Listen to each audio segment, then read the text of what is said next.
যতভাবে কিছু বলবো না তাও দেখবে কথা বেরিয়ে আসে। ও কিন্তু আমাকে বারবার বলে, তুমি কিন্তু খুব মুখ লাগা, তোমার কাছে কেউ এসে বসলেই তুমি গল্প করে সব কথা বলে ফেলবে। অত কিন্তু সব কথা বলতে নেই, আমাকে কিন্তু সবসময় বুঝাতে থাকবে। কিন্তু জানো তো, কেউ যদি সত্যিই গল্প করে, গল্পের তালে তালে না আমি সব কথা বলে ফেলি। হয়তো পরে কষ্ট পেতে হয়, কিন্তু অতটাও হয়তো বলা ঠিক না। কিছু কথা নিজেদের মধ্যেও রেখে দিতে হয়। আর যে কাজগুলো ওর ছিল এখন আমাকে করতে হচ্ছে।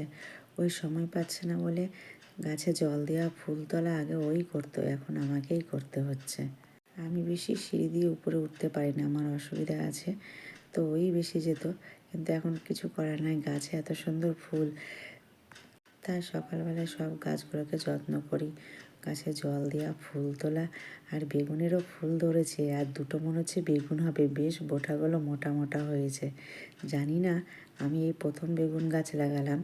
বেশ আজকে গাছে 3-4টা জবা ফুল, অপরাজিতা ফুল, আর নয়নতারাতে এত সুন্দর ফুটছে, গাছ ভরে ভরে এখন নয়নতারা ফুল দিচ্ছে। ও ফ্রেশ হতে গেছে, ও বললো তাড়াতাড়ি কিছু করতে, তা আমি কালো জিরা আর লঙ্কা দিয়ে আলু ভাজা করলাম। আর অনেক দিন আলু গাজরের তরকারি খাওয়ানো হয়েছে, ওকে একটু আলু ভাজা আর পরোটা করে দিই, তো ওকে তাই করে দিলাম। ও আবার বলছে আমার সঙ্গে তুমিও খেতে বসো, তুমি তো একা খাচ্ছ, মন খারাপ করে। তাই দুজনে জলখাবারটা একসঙ্গে খেতে বসলাম। জলখাবার খেয়ে ফ্রেশ হয়ে ঢুকে গেলাম ঠাকুর ঘরে। ঠাকুর পুজো দিতে আমার তো অনেক সময় লাগে। এই যে আমার গাছের এত সুন্দর নয়নতারা ফুল দিয়ে ঠাকুর সাজিয়েছি, কেমন সাজিয়েছি বলবে বন্ধুরা। ঠাকুর পুজো সারা হলো, দিয়েও বলেই গেছিলো যে মাছের ঝোল ছাড়া আর কিছু করবে না, তো মাছের ঝোল ভাতই করছি। ওর এই একই কথা, ওই আমি জমিয়ে বসে খাওয়ার এখন আমার সময় নাই, এই নাকে মুখে দুটো ভাত দিতে পারলেই এটাই অনেক। তাও তো এখন বেশি বাড়ির ভাত খেতেই পারছে না, এই হোটেল ধরেছে। তাও কি সময় মতন সে খেতে পায়? কোনোদিনও 4টা বাসে খেতে, কোনোদিন 5টা বাসে দুপুরের ভাত খেতে। বলছে এখন 2-3 মাস এইরকমই আমার ব্যস্ততা থাকবে, তারপরেও যে বাড়ি এসে শান্তি থাকবে তাও না, ফোনের পর ফোন আসে।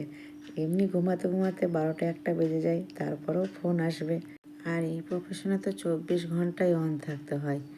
তো মাছের ঝোল করব বলে মাছগুলো ফ্রিজ থেকে বের করে রেখেছি, দেখছি বরফটা ছেড়ে এসেছে।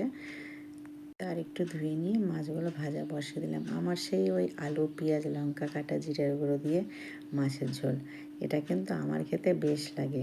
ওই হয়তো অতটা পছন্দ করে না, ও বেশি একটু মশলা মাখা মাখা কষা কষা থাকবে, ওই মাছের তরকারিগুলোও খেতে খুব ভালোবাসে। কিন্তু ওই যে এক ঝোল ভাত, একটু ঝোল ভাত হলে খাওয়া হয়ে যায়, কোনো সবজিও করব না। তাই ওই মাছের ঝোলটা একটু আলু, পেঁয়াজ ভালো করে লঙ্কা দিয়ে ভাজা করে মশলাটা দিয়ে দিলাম। আর এই টমেটো আর বেগুনটাও কাটা ছিল, ওই যে বললাম আমি সব কিছুই কিন্তু ভুলে যাই। বেগুনটাও দিয়ে দিলাম, দিয়ে যে টমেটো দিয়ে সব কষে জল দিয়ে দিলাম। এবারে একটা কাণ্ড দেখুন, সকালবেলা যে খেতে দিয়েছিলাম না পরোটা আর আলু ভাজা, খাওয়ার কিন্তু সময় পাইনি, ফোন আসাতেও একটা পরোটা মুখে দিয়েই বেরিয়ে গেছে। আর কালকের ডিমের তরকারি রাতে এসেও খেতে পারিনি। আরও তো বাসি খাবে না, আমি দুপুরবেলায় ডিম মাছ সব নিয়ে খেতে বসবো। তো আজকের মতন ভিডিওটা এখানেই শেষ করলাম। আমার গল্পগুলো যদি তোমাদের ভালো লাগে, লাইক, কমেন্ট, ফলো করে আমার পাশে থাকবে। সবাই তোমরা ভালো থাকবে, কেমন? Bye bye.